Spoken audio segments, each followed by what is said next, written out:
La silla del escritor, de Claudia Piñeiro. La vida de un escritor transcurre, en gran medida, sentado.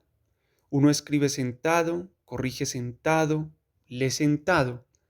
Cuando va a la presentación del libro de un amigo o a la suya propia, se sienta. Cuando firma ejemplares, lo instalan en una silla detrás de un escritorio, igual que en una entrega de premios, en un homenaje, en una conferencia o en el más importante congreso de literatura.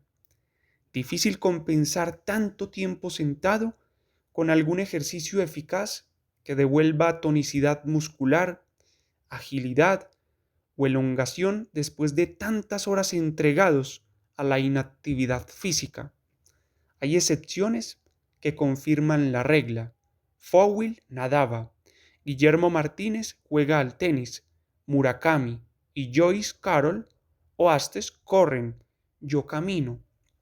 Pero a algunos les cuesta más que a otros encontrar el tiempo, la voluntad o las ganas para evitar el hechizo de la silla y poner el cuerpo en movimiento. El deporte es salud, el saber no ocupa lugar, el ahorro es la base de la fortuna. Lo importante es competir. Son supuestos saberes populares que nos repiten a lo largo de nuestras vidas, eslóganes que aparecen en el momento preciso o en el peor momento, dispuestos a señalarnos cómo tenemos que vivir. La frase de cabecera de mi padre era: el deporte es salud y, por el contrario, se mofaba de el ahorro es la base de la fortuna, no porque hubiera encontrado otro camino para salir de pobre, sino porque tenía la certeza de que las fortunas que veía a su alrededor no se habían hecho ahorrando. De hecho, y aunque llegué hasta las lágrimas, nunca me dejó pegar estampillas en la libreta de ahorro postal, como hacían mis compañeros, lo que calificaba de estafa. No recuerdo un solo día de mi vida familiar en el que mi padre no haya dedicado la hora anterior a la cena a hacer gimnasia. Ajustaba sus necesidades deportivas a los pocos espacios disponibles en una casa de 2 dormitorios. Uno, el de mis padres; otro, el que compartíamos mi hermano y yo. Primero saltaba la soga en la cocina, el ambiente más grande, mientras mi hermano y yo terminábamos de hacer la tarea en la mesa familiar o mirábamos algún programa en el aparato de televisión instalado sobre la heladera. A un lado y de espaldas a nosotros, mi mamá cocinaba. La rutina de gimnasia de mi padre era saltar la soga unos minutos, alternando un pie con el otro, luego con los 2 pies juntos, más tarde cruzando y descruzando brazos como hacen los boxeadores. Por fin, terminaba saltando a una velocidad que aumentaba con cada vuelta de soga, contando en voz alta los rebotes de los pies sobre el suelo, hasta que en alguno de ellos se trababa con la soga y eso determinaba el fin de la etapa. Nos repetía el número final en voz alta: 218, 315 o 124, como para que estuviéramos al tanto de si había o no batido su propio récord. Después colgaba la soga en el perchero de la cocina y se dirigía a su próxima estación de entrenamiento. La estación de la soga era la que más me gustaba. Oír el golpe del yute trenzado contra las baldosas de la cocina, un sonido seco, raspado, que señalaba la alternancia de un pie y del otro, según el ritmo que mi padre le imprimía al rebote. Saltaba descalzo, algo impensado hoy, cuando existen zapatillas para cada deporte o trabajo físico, que nos aseguran no pueden ser reemplazadas por otras.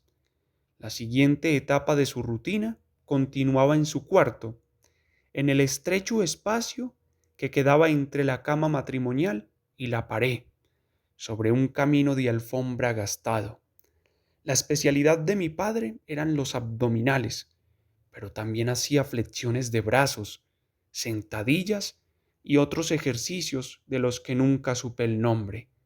Y si el deporte era salud para él, también debía serlo para el resto de la familia, aunque el único que tenía condiciones era mi hermano, que jugaba bien a lo que fuera: fútbol, tenis, pelota a paleta. Mi madre y yo éramos de otra naturaleza. Un día descubrí que el libro de gimnasia sueca, de donde mi papá sacaba sus ejercicios, no era estrictamente suyo, sino un regalo que le había hecho a mi madre cuando estaban de novios. La dedicatoria decía: lo que natura no da, Salamanca no presta. Ironía que le era tan natural a mi padre como el deporte. Y luego, al pie de página, una frase que debía haber agregado por culpa: con esfuerzo y dedicación todo es posible. A mí me gustaba más la frase de Salamanca que la de la culpa, porque la sentía más sincera. Mi madre, que siempre intentó complacerlo, terminó jugando al tenis como si le gustara, aunque nunca logró dejar de correr la pelota con la raqueta delante, como si estuviera cazando mariposas. Yo intenté practicar deporte varias veces y en distintas disciplinas. Primero, mi padre se puso como meta enseñarme a correr. ¿Me podés explicar por qué corres con las rodillas juntas? Al principio me entrenó en el patio y después dando la vuelta a la manzana. Me esperaba en el pilar de mi casa con un reloj despertador que usaba de cronómetro, y cuando me acercaba agotada, sudada y sin aire, pero con la alegría de haberlo complacido, me dejaba claro, con el gesto de su cara contraída, que yo seguía juntando las rodillas. Después vinieron la pelota al cesto, el patín, el vóley y el básquet, y por fin las clases de tenis. Distintos profesores, distintos fracasos. El último me decía King Kong cuando corría desesperada detrás de una pelota: «Dale, King Kong, que llegás». Me quejé con mi padre, que esbozó una respuesta de compromiso para evitar lo que natura no da.